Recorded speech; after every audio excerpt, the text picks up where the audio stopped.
પરંતુ એક વસ્તુ મારે એ પણ પૂછવું છે, તેજસ્વી યાદવની ખાસ કરીને વાત કરીએ તો જ્યારે ચૂંટણી ઢંઢેરાની વાત કરીએ તો એને જે વાયદાઓ કર્યા હતા એના ઉપર પણ લોકોએ ભરોસો નથી કર્યો, એ પણ કહી શકાય ને, કારણ કે એ પણ કારણ છે. અને એ વાયદાઓ ઉપર ભરોસો લાવી ન શક્યા અને જે જૂનો જંગલરાજનો જે પડછાયો છે તે તેમના પર રહ્યો, એ કહી શકાય.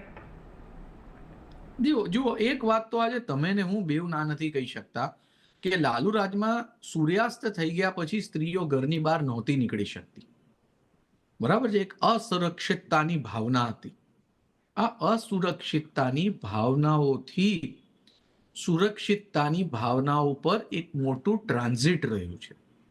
અને ટ્રાન્ઝિટ થયા પછી આ નીતિશ કુમાર જે રીતે એક સુરક્ષાની ભાવના લઈને સ્ત્રીઓ પાસે ગયા, ત્યારબાદ દારૂબંધી અને ત્યારબાદ સીધા પૈસા અને સ્ત્રીલક્ષી યોજનાઓ, અને જ્યાંથી મેં મારી આ ચર્ચાની જવાબ આપવાનો શરૂ કર્યો હતો, સ્પાઇરલ ઓફ સાયલેન્સ, એને સક્સેસફુલી એ ટાવર ઓફ સાયલેન્સને પોતાના પ્રતિ લાવવામાં સફળ રહ્યા.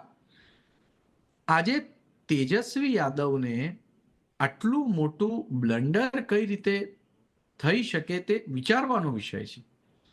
તેજસ્વી યાદવ દરેક જગ્યાએ પ્રેસ કોન્ફરન્સ કરે છે, એકે સ્ત્રીઓ, એકે ફિમેલ ફેસ, એકે યંગ ફેસ દેખાતો નથી.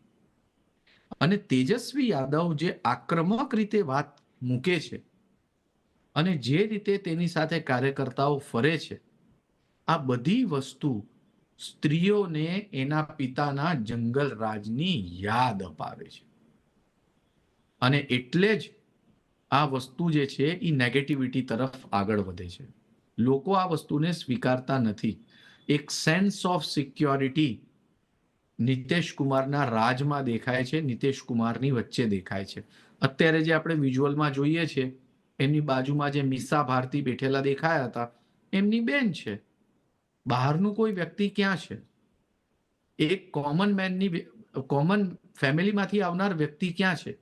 અને આ જ બધી વાતનો એક ગોળ ફરીને એક મુદ્દો બન્યો કે સ્ત્રીઓ એવું માને છે કે તેઓ લાલુ પ્રસાદ યાદવની પાર્ટી અને રાહુલ ગાંધી સાથે નહીં, પરંતુ એનડીએ, નીતિશ કુમાર અને નરેન્દ્ર મોદી સાથે રહેવા માંગે છે. અને લોકોએ પોતાનો જવાબ આજે આપી દીધો.